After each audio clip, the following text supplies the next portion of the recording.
In this video, I'll show you how to make public group on Telegram. Ensure you subscribe and turn on the bell notification to the channel for lots of educational guides and contents like this.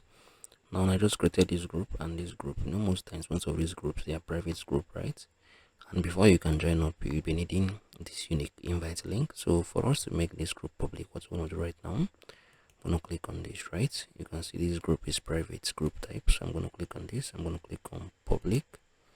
Then you can come on here and just select a name you want to select, right? So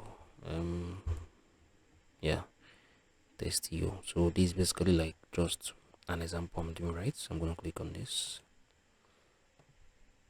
Exactly. So this group now is not more a private group, so anyone that has this link can join up this group. This is how you can basically make public group on Telegram. If you found this video helpful, share it below in the comment section. Thank you guys for watching through. I'm gonna see you all in the very next one.